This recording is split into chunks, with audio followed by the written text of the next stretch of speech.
Chapter 22. Rhys knew he should be thrilled when they found what they were looking for.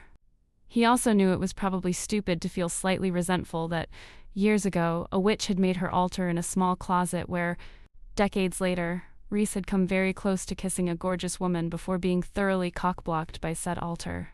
But it was very late, and he was not kissing Vivienne, so Piper McBride was now on his shit list for more than just throwing him across a library. Why would she keep her altar in here?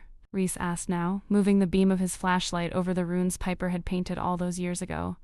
Some of them he recognized, but others were unfamiliar. Guessing she had people in her life who didn't know she was a witch, Vivienne replied, kneeling down on the floor and pressing her fingers to the floorboard. Or maybe it was because she was doing dark magic? Sitting back on her heels, she frowned. Anyway, doesn't matter. Tor, main thing is we light the candle, trap her, then get out of here. Here, Rhys muttered, still looking at the runes. There was something sinister about them, especially the ones at the bottom of the wall, all dark, slashing marks that hadn't faded after all this time. Vivienne had pulled the candle out of her bag, and Rhys watched as she affixed it to a small silver holder before fishing out a pack of matches.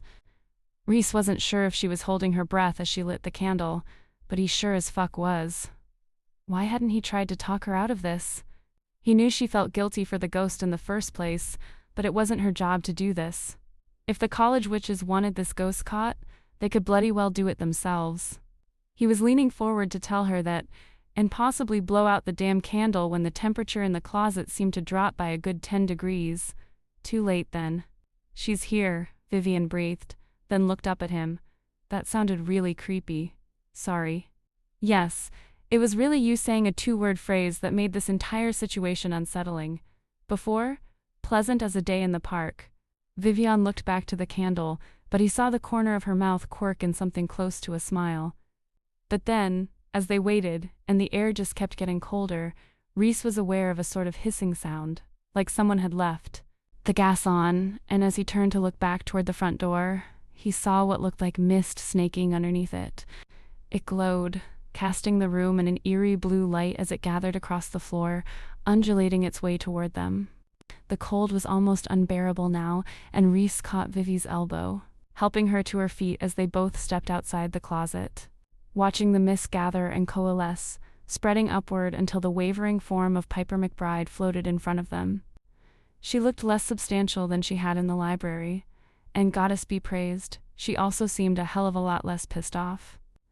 Instead, she just seemed a little confused, her gaze moving restlessly over what had been her house.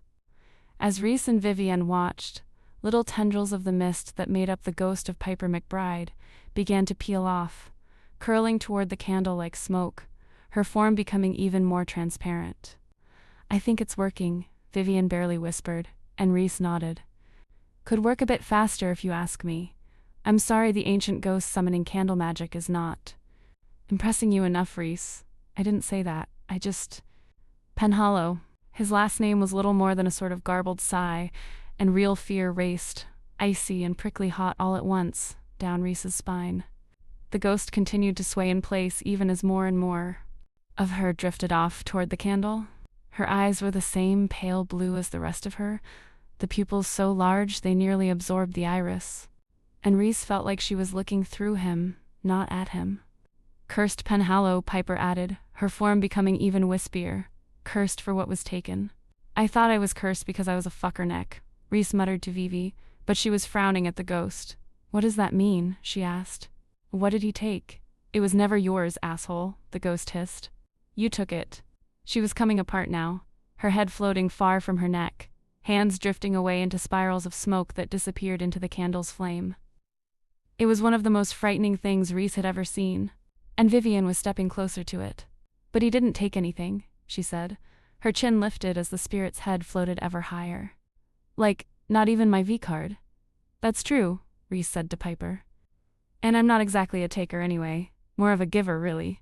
She's not interested in your sexual prowess, Rhys, Vivienne said, not taking her eyes off the ghost. And I'm not sure she's actually talking about you.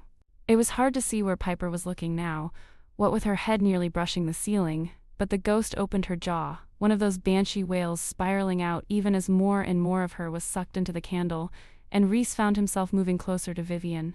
What was wrong must be righted. What was taken must be relinquished, Piper howled. And the air suddenly felt charged, like lightning was about to strike.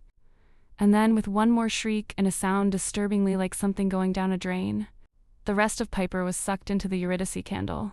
The flame wavered once, twice, briefly glowing blue, and then went out, leaving Rhys and Vivian in the darkness. Alone.